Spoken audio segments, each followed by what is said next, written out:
Well, here we are, the last pset in CS50. Congratulate yourselves from having come so far since your first Hello Worlds and printing out pyramids for Mario. You made a website last week, and we're going to be making another one this week, one that allows you to drive around the Harvard campus, picking up CS50 staff members and bringing them back to their residential houses. Now, last week we worked in PHP, a server-side language. For this pset, we're getting introduced to JavaScript, which is a client-side language. So let's take a look at some of the distribution code that's provided to you for this pset. In the JavaScript folder, there will be a bunch of JavaScript files.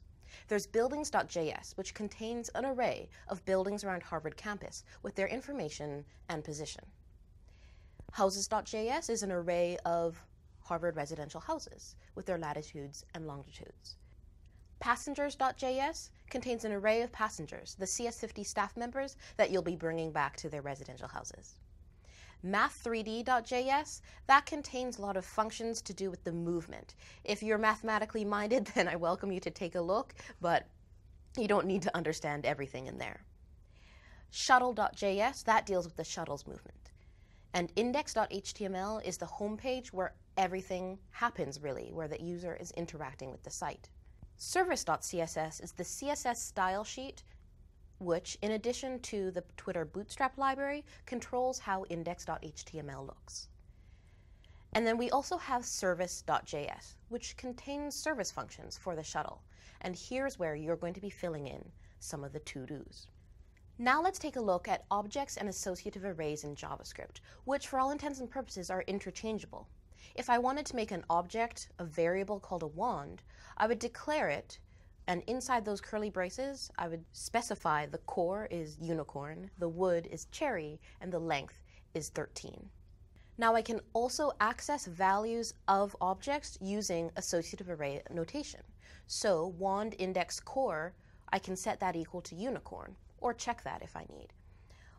Or I can use the dot operator, wand.wood equals cherry, and so on and so forth. So you see that associative arrays and objects in JavaScript are going to be interchangeable and will come in quite handy. Then we see an array of buildings in buildings.js. Again, an array of objects. If I wanted to make an array of the best buildings on Harvard campus, then I would make it as follows, using this object notation, where I store the root, name, address, latitude, and longitude for every single building object. Let's quickly talk about variables in JavaScript. Like PHP, JavaScript variables are weakly or loosely typed. To create a local variable, you prefix the variable name with var. Now in JavaScript, functions will limit the scope of variables. So if you have a local variable within a function, then other functions can't access it. But unlike C, loops and conditions don't limit the scope of a variable. So even if you declare it inside of a condition, the whole function will have access to it. Now without var, the variable will be global. So if you just declare the name and assign a value, then that variable will be a global variable in JavaScript. Now in houses, we have an associative array of house type objects, where every house is just a latitude and a longitude. Then we have the passengers array, which is an array of object type passenger, so every passenger has a username, a name, and a house. Notice that I'm saying of type passenger, which really just means that every object has the same key value pair. So every object of type passenger has a username, a name, and a house. So what do we need to do for the pset? Well, we need to allow users to pick up staff members, to display all of the staff members that are currently in our shuttle, and to drop them off. And then we'll also talk about extra features that can be implemented for the shuttle pset. But let's talk about pickup first. The faces of CS50 staff have been planted all over campus, where each face is implemented as a place mark on the 3D Earth and as a marker on the 2D map. So when the user clicks the pickup button, we want to add nearby passengers to the shuttle. And we also want to remove their place mark from the world and remove their marker from the map, indicating that they're in our shuttle now. So how do we detect if passengers are within range of our shuttle?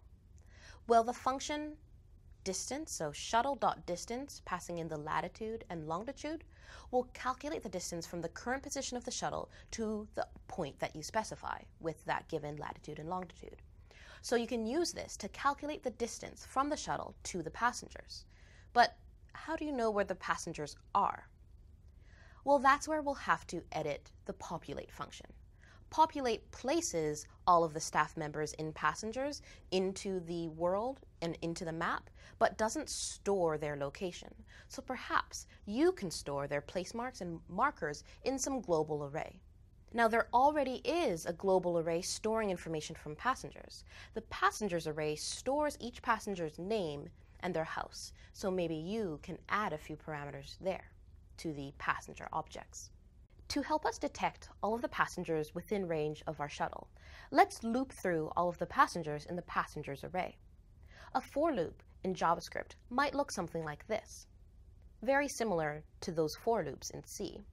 Or we can use an alternative for loop structure, for var I in array, where I will still be the index, but you don't need to specify the array.length condition and I++.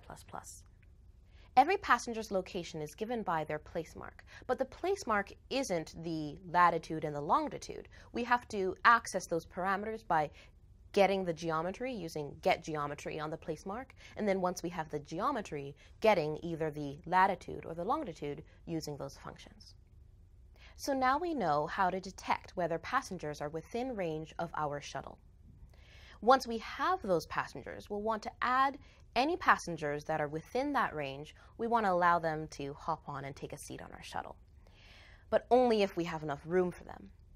The shuttle.seats array will indicate whether seats are empty or who's in that seat. So if a seat is empty, then that seat will be null. So iterate over the seats array, checking for empty seats, storing passengers into those seats until you don't have any more empty seats. And unfortunately, any other passengers will have to wait for the next time the shuttle comes around. Once they get on the shuttle, we'll want to remove their placemark, which is their photo in the 3D world. If I wanted to remove a placemark P, then I would get all of the features from my Earth, from the Google Earth, and then remove that specific placemark using the removeChild function. Then lastly, let's remove the marker, the icon on the 2D map for any passenger that we are picking up. To remove a marker M, then I'll just execute m.setMapNull.